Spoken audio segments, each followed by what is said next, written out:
subscribe YouTube channel Official iNews dan nyalakan loncengnya.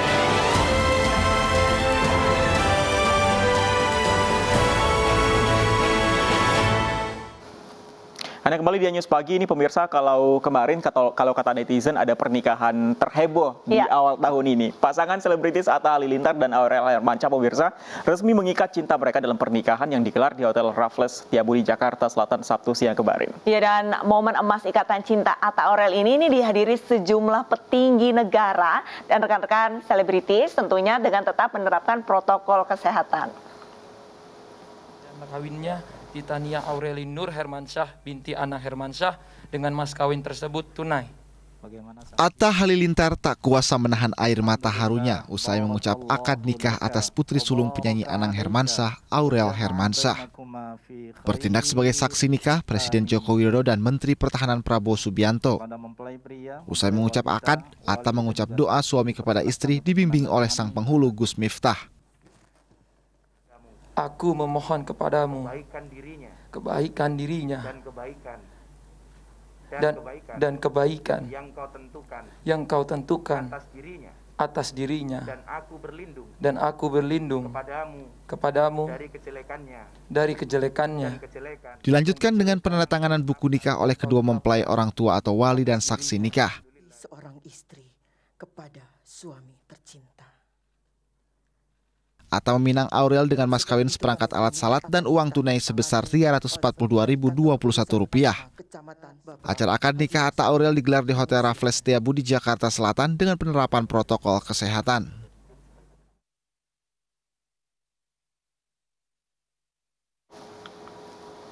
Ya, Fani, untuk pernikahan Atta dan Aurel ini memang sempat menghebohkan tidak hanya di dunia maya tapi juga sebenarnya di realita sendiri seperti itu ya. Itu katanya juga sempat banyak yang sedih pada saat akad nikah karena pangeran YouTube itu menikah dengan si cantik Aurel. Berarti patah hati jilid keberapa ya kalau di Indonesia sepertinya ya. Dan pemirsa, pernikahan Atta Halilintar dan Aurel Hermansyah ini bisa disebut sebagai pernikahan yang sangat istimewa. Betul, Atta dan Aurel berhasil menghadirkan dua tokoh negeri ini menjadi saksi pernikahan mereka, yaitu Presiden Joko Widodo dan Menteri Pertahanan Prabowo Subianto. Alhamdulillah, barakallahu laka wa baraka alaika. Presiden Joko Widodo dan Menteri Pertahanan Prabowo Subianto hadir dalam akad nikah Atta Halilintar, Aurel Hermansyah, bukan hanya sebagai tamu undangan namun sebagai saksi pernikahan. Tidak mudah menghadirkan kedua tokoh berpengaruh di negeri ini dalam satu panggung di luar urusan pemerintahan. Presiden Joko Widodo menjadi saksi dari pihak Aurel Hermansyah, sedangkan Menteri Pertahanan Prabowo Subianto menjadi saksi dari pihak Atta Halilintar. Selain Presiden Jokowi dan Menhan Prabowo Subianto, hadir juga Ketua MPR Bambang Susatyo yang memberikan sambutan mewakili kedua orang tua mempelai. Pertama-tama tentu kita panjatkan puji syukur kehadirat Allah Subhanahu wa Ta'ala karena atas rahmat dan karunia-Nya kita semua dapat berkumpul pada hari ini pada acara akad nikah Muhammad Atta Mimi Halilintar dan Ananda Titania Aurel Nur Hermansyah dalam keadaan sehat walafiat. Dan alhamdulillah kita telah sama-sama saksikan ijab kabul kedua ananda kita berjalan dengan lancar dan hikmat. Keduanya sekarang sudah mempunyai BPKB dan STNK yang sah.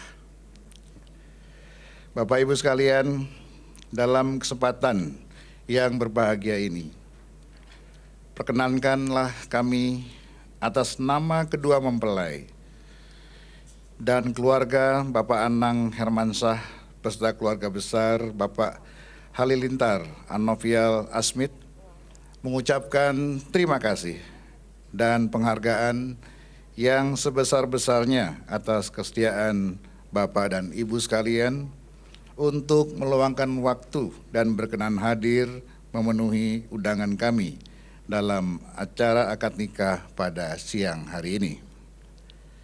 Dengan segala kerendahan hati, kami mohon kepada Bapak dan Ibu sekalian dapat memberikan doa restu Sementara pemirsa, Gus Miftah yang didaulat sebagai penghulu memberikan nasihat pernikahan untuk Atta dan Aurel. Berikut pesannya. Pasangan kita bukan malaikat. Pasangan kita bukan setan. Pasangan kita bukan hewan. Artinya apa? Tetaplah menjadi manusia yang kadang-kadang benar dan kadang-kadang salah. Dan ketika ada kesalahan, kita mampu untuk memaafkannya. Memaafkan memang tidak menghapus masa lalu, tapi pasti memperindah masa depan. Kalau ada orang mengatakan, Gus Miftah, kalau orang memang seperti tanah, kenapa banyak orang suka marah-marah? Nggak bisa menerima kesalahan kita. Orang yang suka marah-marah, tetap saja dia terbuat dari tanah, namun barangkali tanah sengketa. Nah, terakhir, tidaklah seseorang itu memuliakan perempuan kecuali dia adalah pribadi yang mulia. Dan tidaklah dia menghinakan seorang perempuan kecuali dia adalah orang yang terhina. Untuk Aurel, ar-rijalu qawwamuna 'alan nisa, laki-laki adalah imamnya perempuan. Jangan mencari pasangan yang sempurna, tapi terimalah pasanganmu dengan cara yang sempurna. Kita membayangkan pasangan yang sempurna, tetapi kita menikah dengan orang yang tidak sempurna. Maka bagi kita hanya ada dua pilihan. Singkirkan bayangan itu dan terimalah orangnya, atau singkirkan orang itu dan nikmati khayalannya. Ya, Aurel Hermansyah mendapatkan kejutan manis dari ayahnya, Anang Hermansyah. Ya, ini benar sekali. Anang menyiapkan sebuah video tentang kilas balik kehidupan Aurel mulai dari kelahiran hingga mengantarnya menuju gerbang pernikahan.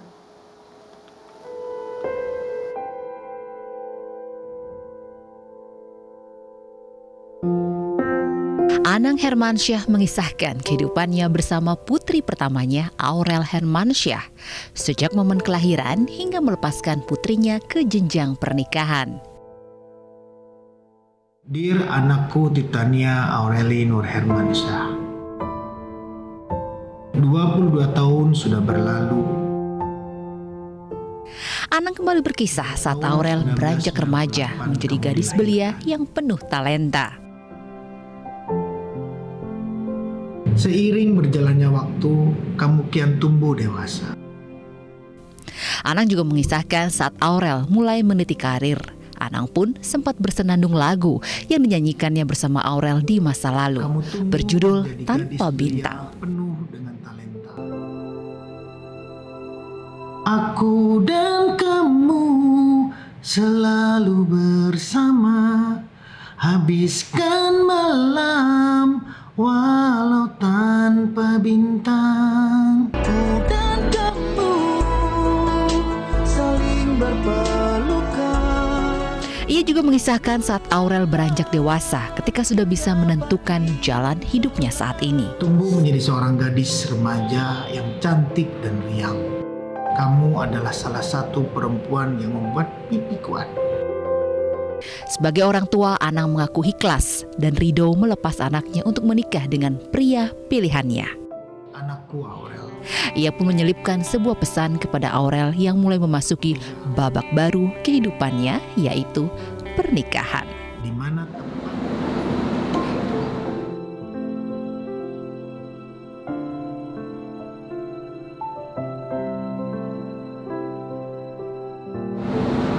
yang kuat ya.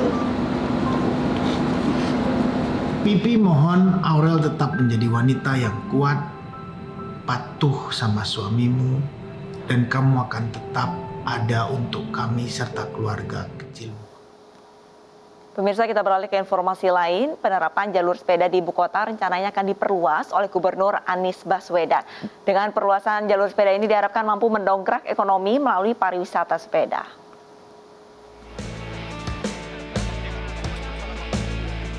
Jalur khusus pesepeda di sejumlah ruas jalan ibu kota seperti Jalan Sudirman Tamrin telah disediakan oleh pemerintah Provinsi DKI Jakarta. Rencananya jalur khusus pesepeda ini akan diperluas di sejumlah ruas jalan lainnya di wilayah ibu kota, sehingga Jakarta menjadi kota ramah pesepeda. Langkah positif pemerintah Provinsi DKI Jakarta ini diapresiasi oleh Tourism Forum yang menilai kebijakan ini mampu menjadikan Jakarta sebagai Eco City. Jadi kami berharap dengan adanya ini akan mengurangi kemacetan, kita menjadi kota yang pro dan eco city, sehingga menyebabkan banyak wisatawan yang akan tertarik datang ke Jakarta. Bahkan hanya untuk sekedar menikmati trek dari jalur sepeda permanen ini dan menghirup udara segar dan keindahan Jakarta. Selain itu, untuk memfasilitasi mobilitas pengguna sepeda, pemerintah DKI Jakarta berupaya memperbolehkan sepeda non-lipat untuk bisa masuk ke dalam MRT dengan sejumlah persyaratan yang harus dipatuhi oleh pengguna sepeda non-lipat.